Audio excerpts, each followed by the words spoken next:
भाइयों बहनों नमस्कार। All India anganwadi news channel में आपका स्वागत है। चैनल से जुड़ने के लिए नीचे दिख रहे रेड कलर के सब्सक्राइब बटन पर आपको सबसे पहले क्लिक करना है। फिर साइड में एक नोटिफिकेशन बेल यानी घंटी बन के आएगी, उस पर जब आप दबाएंगे तो 3 घंटी आपको दिखेंगी, जिनमें सबसे ऊपर आल वाली घंटी आप लोगों को दबा लेनी है। आंगनबाड़ी सेविका सहायिका मिनी बहनों, आज सुबह की सच्ची खबरों में आप सभी का स्वागत है। बहनों वीडियो को पूरा जरूर देख करके जाना, बहुत सारी जानकारी इस वीडियो में लगी है। सबसे पहले आपको बता दें कि उत्तर प्रदेश में जो मानदेय की स्थिति है वो अभी भी दयनीय बनी है। विभाग के द्वारा इस समस्या का समाधान अभी भी नहीं किया गया है। आपको हम बताने वाले हैं, उमेश चंद्र मौर्य भाई जी आते हैं देवरिया जिले से और उन्होंने कहा है कि अभी तक मानदेय नहीं आया है भाई जी। 7वां माह इनका चल रहा है, प्रोत्साहन भी नहीं आया है। देवरिया जिले के बैतालपुर ब्लॉक से आंगनबाड़ी बहन है, इनकी पत्नी जी हैं और ऐसे में आप अंदाजा लगा सकते हो कि पिछले 7 महीने से इनको पैसा मानदेय नहीं मिल पा रहा है। और कारण है कि इनकी जो बैंक थी उसका विलय दूसरी बैंक में हो गया, जिसके बाद विभाग को कई बार जो है इसके बारे में कई आदेश भी निकले हैं, समस्याएं भी आई हैं। बावजूद इन चीजों के विभाग को पता है समस्या, और फिर भी इस तरह की जितनी भी आंगनबाड़ी बहनें हैं उनकी समस्या का समाधान विभाग के स्तर से नहीं हो पा रहा है। आखिर क्यों नहीं हो पा रहा है? 7 महीने बीत गए हैं, उन परिवारों में क्या हो रहा होगा जहां पर 7 महीनों से उनको मानदेय नहीं मिल पा रहा है और काम बराबर लिया जा रहा है, और काम भी ऐसा जिसमें कई कामों में बहनों को अपनी जेब से पैसे इसी विभाग में खपाने पड़ते हैं। इसका सबूत देने की आवश्यकता नहीं है, ये आप सब बहनें भली भांति जानती हैं। तो अब सोचिएगा कि उन बहनों का पैसा आखिर आएगा तो कब आएगा? इस बार भी उन बहनों का पैसा नहीं आया। हमारी यहां पर विनती है ऐसे सभी बहनों से जिनका भी बैंकों का विलय दूसरी बैंकों में हुआ है और 7-7 महीने हो गए हैं पैसा आपके ना आए हुए, तो आप सबको चाहिए कि अपने जिले में डीपीओ कार्यालय जाइए और वहां पर उनको लिखित में अपना एक शिकायत पत्र दे दीजिए। और सभी बहनों को यह करना चाहिए ताकि समस्या जो भी है निचले पायदान पर हर बहन के साथ में वो पूरा आपके जिले में पहुंचे जगह जगह से, ताकि समस्या को आगे थोड़ा यहां पर हाईलाइट हो, आगे ऊपर जाए, तब समस्या का जल्द से जल्द समाधान हो। क्योंकि बहुत बहनों ने इंतजार कर लिया, 7 महीने बीत गए और अभी भी विभाग इस बारे में कुछ भी नहीं कर पा रहा है। वहीं पर सिंपल जो बहनें हैं उनका भी मानदेय देने में विभाग लापरवाही बरत रहा है। कई महीनों का मानदेय बकाया पड़ा रहता है और समय से पैसा नहीं आता, जबकि समय पर पैसा हर महीने आना चाहिए लेकिन फिर भी नहीं आता। यहीं पर बात करें अगले एक जानकारी की, तो यहां पर मध्य प्रदेश की अगर हम बात करें मानदेय की, तो मध्य प्रदेश में नरसिंहपुर जो जिला है वहां की आंगनबाड़ी कार्यकर्ता बहन ने एक मैसेज किया और कहा है कि मानदेय 3 महीने से इनके वहां पर जिले में नहीं आ रहा है। बहुत सारे जिले हैं मध्य प्रदेश में जहां पर पैसा समय से जा रहा है, लेकिन कुछ ऐसे भी जिले हैं जहां पर पैसा नहीं जा रहा है। रीजन है वहां की आंगनबाड़ी बहनों के द्वारा अपने हक के लिए उठाई गई आवाज, उसके बाद से उनका पैसा वहां पर शायद नहीं पहुंच रहा है। तो जो भी है आप सब बहनें भी अपने वहां ज्ञापन सौंपिए और मानदेय भुगतान की जरूर मांग करिए। फिलहाल ऑल इंडिया भी मांग करता है कि समस्त राज्यों की बहनों का, समस्त राज्यों के जो विभाग है वो वहां पर पैसे का भुगतान कृपया समय पर करें, ताकि बहनों को ऐसी समस्याओं का सामना न करना पड़े। वहीं पर आपको बताना चाहेंगे, सुधा बहन आती है जो बस्ती जिले से, और उन्होंने एक यहां पर जानकारी भेजी। आप इससे अंदाजा लगा सकते हो कि बहनों से जो है काम तो करवा लिया जाता है लेकिन दाम देने में कोई भी जिम्मेदारी नहीं निभाता। एक बहन है, इनका कहना है भैया जी हमने पंचायत चुनाव त्रिस्तरीय वाले में बीएलओ की ड्यूटी की थी नवंबर 2020 में, आज तक उसका मानदेय नहीं मिला, यानी पैसा नहीं मिला है। सिर्फ मेरे ही नहीं, जितने लोगों ने किया था किसी का भी नहीं आया है। इसके लिए क्या करें? अब आप सब भाई बहन बताओ कि बहन को क्या करना चाहिए। अब चुनाव हो तो यहां पर चुनाव आयोग काम अपना ले लेता है। हमारे जिलों के डीएम महोदय, हमारे जिलों के डीपीओ महोदय, हमारे बाल विकास विभाग के सभी लोग लेटर निकाल देते हैं कि ये काम कार्यकर्ती बहनों से करवा लो, वो काम कार्यकर्ती बहनों से करा लो, सारे काम कार्यकर्ती बहनों से करा लो। लेकिन जब बारी आती है उस काम के बदले दाम देने की, तो फिर जिम्मेदारी को भूल करके काफी जिलों में आगे चले जाते हैं और बहनें अपना मुंह ताकती ऐसे ही रह जाती हैं। अब आप सोचिएगा, ऐसे में जब बहनें काम करती हैं और फिर उनका मेहनताना उनको ना मिले तो फिर कैसा लगता है। वहीं पर आप सोचिएगा जब मानदेय भी ऐसे ही बहनों का कई महीनों से नहीं आ रहा है, और उससे बड़ी बात कि यूपी में अभी यह डिसाइड नहीं हो पा रहा है कि बहनों को इन दिनों कितना मानदेय ऊपर से प्रावधानित है, जो मिल रहा है वो कितना है। ऐसी स्थितियां स्पष्ट नहीं है क्योंकि विभाग समय से पैसा भेजता ही नहीं है। कई महीनों के पैसे लेट लतीफ में पड़े रहते हैं, यही एक समस्या का मूल कारण है। पुष्पा बहन आती हैं उन्नाव से और उनके द्वारा कहा गया है कि 1500 रुपया उनके अकाउंट में ये सक्सेस हो गया, जो कि पीएलआई है, सब लोग जानते हैं। और उसके अलावा बात करते हैं 2250 रुपया उन्होंने कहा है कि और आया है। अब ये पैसा कैसा है, क्योंकि ये मिनी आंगनबाड़ी वर्कर हैं और 1500 तो पीएलआई का आप समझ लीजिएगा, तो बाकी 2250 इनका कैसा है। मानदेय तो होगा नहीं, क्योंकि मानदेय तो 3500 शायद मिनी वर्कर बहनों का आता है। तो अब यहां पर आप इसके बारे में भाई बहनों क्या कहना चाहोगे? हो सकता है इनका अन्य किसी मद में हो या पहले का इनका सक्सेस ना हुआ हो, वही कुछ मानदेय पीएलआई लगा हो। तो ये स्थितियां तभी आपकी क्लियर हो पाएंगी अगर आप उमंग ऐप के जरिए मानदेय अपना चेक करेंगी। अगर चेक हो पाता है तो, काफी लोगों का चेक नहीं हो पाता है, एरर शो करती है, और जिनमें एरर शो करती है वो चाह करके भी कुछ भी कर लें, वो चेक नहीं कर पाएंगे, क्योंकि उस समस्या का समाधान नहीं है। तो अगर हो जाता है तो कर लें, अगर नहीं है तो फिर कुछ कहना ही नहीं है। क्यों? क्योंकि यहां पर उसी में क्लियर हो पाएगा कि आपका किस मद में पैसा लगाया गया है। साथ ही भाइयों बहनों, अगर हम बात करें यहां पर जिला बेसिक शिक्षा अधिकारी की जो महाराजगंज जिले के हैं, इन्होंने 13/5/22 को एक लेटर अपने यहां समस्त खंड शिक्षा अधिकारियों को भेजा है। और इसमें भेजे गए आदेश में उन्होंने क्या कहा है, इसको ध्यानपूर्वक सुनिएगा। स्कूल चलो अभियान 2022, कौन सा? स्कूल चलो अभियान 2022, इसके अंतर्गत आंगनबाड़ी केंद्रों में नामांकित 5+ आयु वर्ग के, यानी 5 वर्ष से ऊपर के बच्चों का 100% नामांकन और कक्षा 5 उत्तीर्ण बच्चों का 100% नामांकन परिषदीय विद्यालय में कराए जाने के संबंध में सूचना उपलब्ध कराए जाने के विषय। तो यहां पर इनका और अगर विस्तार से हम देखें तो इन्होंने कहा है कि जनपदवार नामांकन का लक्ष्य निर्धारण कर वृहद स्तर पर हाउस होल्ड सर्वे कराकर नामांकन पूर्ण कराए जाने हेतु विस्तृत निर्देशन प्रदान किए गए थे। जिला यहां पर बताया जा रहा बेसिक शिक्षा निदेशक द्वारा आयोजित किया गया जो है, यानी आयोजित की गई स्कूल चलो अभियान की ऑनलाइन समीक्षा बैठक और जिलाधिकारी महोदय के निर्देश के अनुसार परिषदीय विद्यालय में कक्षा 5 उत्तीर्ण जो है बच्चे जो है उनका 100% नामांकन परिषदीय उच्च प्राथमिक विद्या कंपोजिट विद्यालय में कराए जाने व आंगनबाड़ी केंद्रों में नामांकित 5+ आयु वर्ग के 100% बच्चों का नामांकन निकटतम परिषदीय विद्यालय या कंपोजिट विद्यालय में कराने हेतु विशेष प्रयास किए जाने के निर्देश प्रदान किए गए थे, जिसके अनुक्रम में अधोहस्ताक्षरी द्वारा भी आपको विस्तृत प्रदान किया गया है, यानी विस्तृत निर्देश प्रदान किया गया है कि स्कूल चलो अभियान 2022 के 1 माह से अधिक का समय व्यतीत हो चुका है। ब्लॉकवार आवंटित लक्ष्य के अनुसार विकास खंडों में नामांकन की जो प्रक्रिया है वो गतिमान है। उपरोक्त के क्रम में आप समस्त को निर्देशित किया जाता है कि कक्षा 5 उत्तीर्ण बच्चों का 100% नामांकन, आंगनबाड़ी केंद्रों में नामांकित 5 आयु वर्ग के बच्चों का 100% नामांकन परिषदीय विद्यालय में कराना सुनिश्चित करें।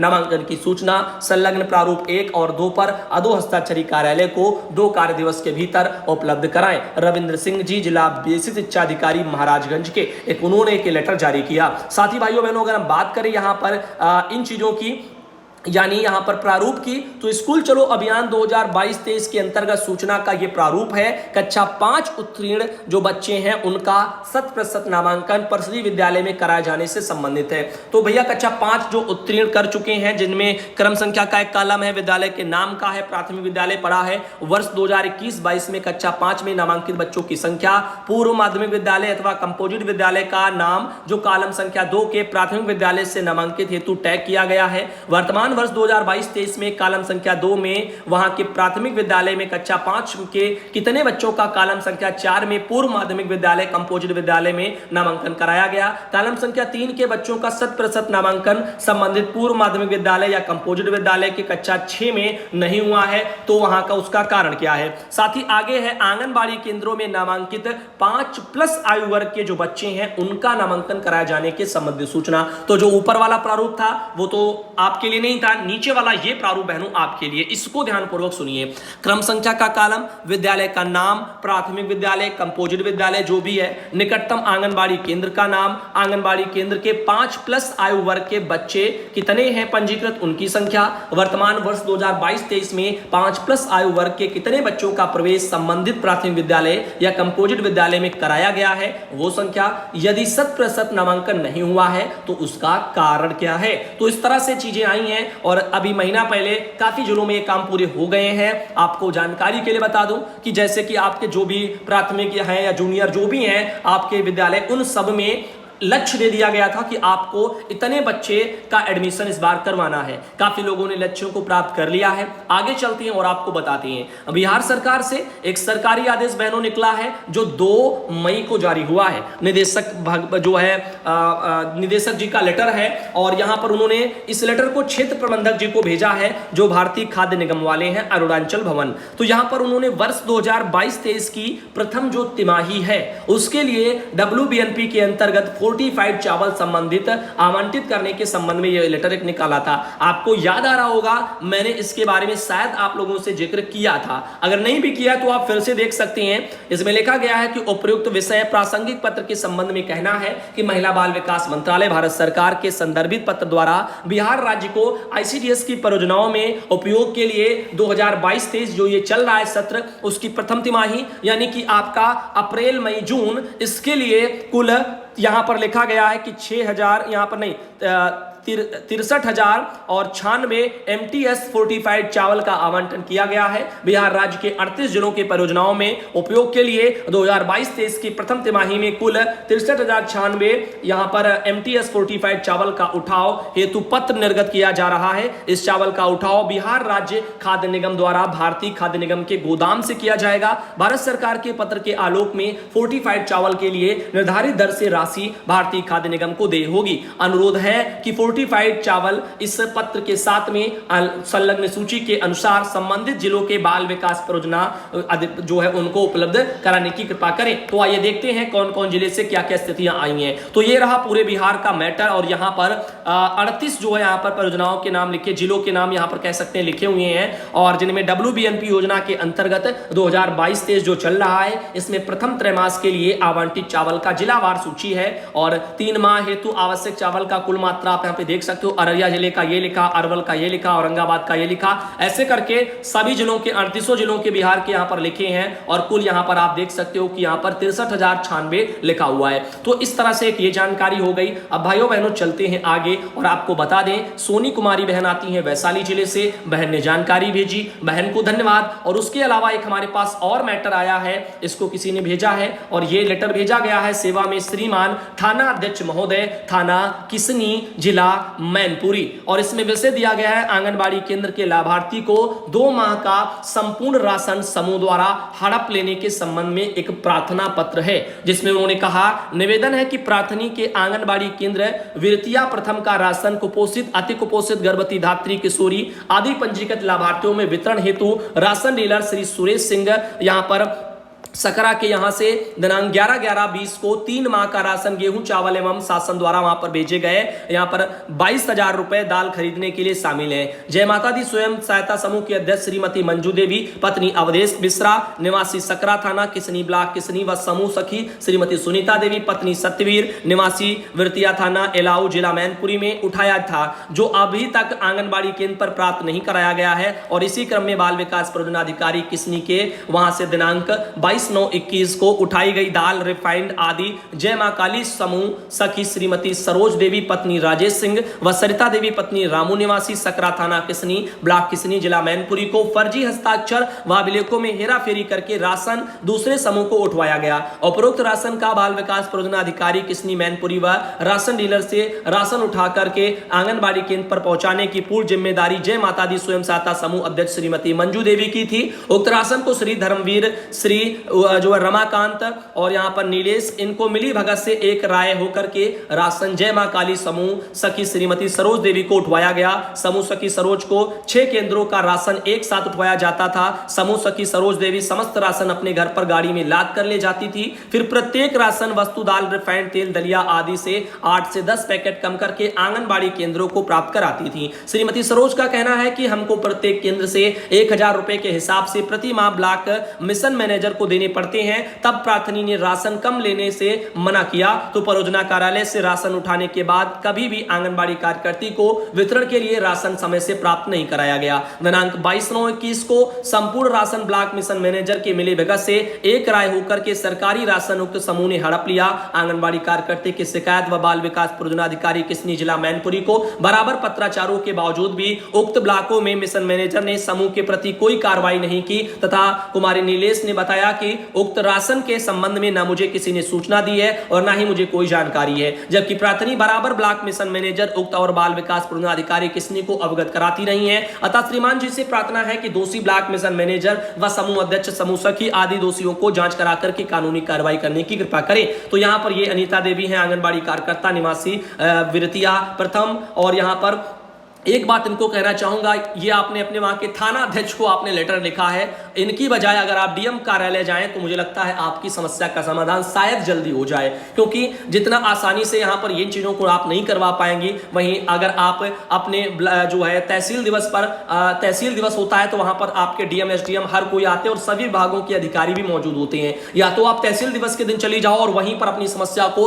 तुरंत का तुरंत सॉल्व करवाओ, या फिर डीएम कार्यालय में आप जाकर के अपनी समस्या को बता सकती हैं। तो इस बारे में फिर जांच हो सकती है और जांच की आप मांग करिए वहीं पर क्योंकि लाभार्थी से पूछा जाएगा तो लाभार्थी जो नहीं मिला है तो नहीं ही बताएगा। वहीं पर देखिएगा इन्होंने अपना ये सब जानकारी भी भेजा है, जो भी इन्होंने जितना इनको रिसीव हुआ, जब इन्होंने बांटा, जो भी इनका है वो सब उन्होंने साक्ष्य भी थोड़े बहुत भेजे हैं। वैसे साक्ष्यों को ऑल इंडिया से दिक्कत नहीं है, या फिर यूं कहें कि इसमें हम कुछ साबित नहीं कर सकते। मैं यही कहना चाहूंगा विभाग इस बारे में सोचिए और जांच करे, और अगर कोई जो भी दोषी हैं उन पर कार्रवाई की जाए, क्योंकि मामला यहां पर राशन वितरण से है और लाभार्थियों के हक वंचित होने से है। वहीं पर बात करते हैं आज का वीडियो भाइयों बहनों सुबह का यहीं तक रखेंगे, और आप सब भाई बहनों को आज दोपहर एक अजब गजब वीडियो लेकर के आएंगे। बहुत ही जरूरी जानकारी आप सबके लिए, उम्मीद करेंगे कि आप